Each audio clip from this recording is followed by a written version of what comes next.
माझे नाव नंदिनी शांताराम पवार. इयत्ता 9वी. शाळेचे नाव नूतन विद्या मंदिर कनिष्ठ महाविद्यालय सांगली.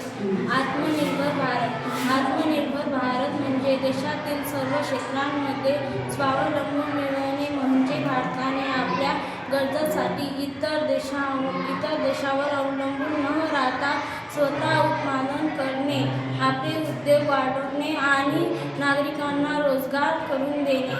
मुख्य उद्दिष्ट: 1. स्थानिक उत्पादनाला प्रोत्साहन देणे. 2. नवीन रोजगार निर्मिती. 3. कृषी व ग्रामीण विकासाला चालना. 4. आयात कमी करून निर्यात करणे. आत्मनिर्भर भारताचे प्रमुख 5 स्तंभ आहेत. 1. अर्थव्यवस्था. 2. पायाभूत सुविधा. 3. लोकसंख्या.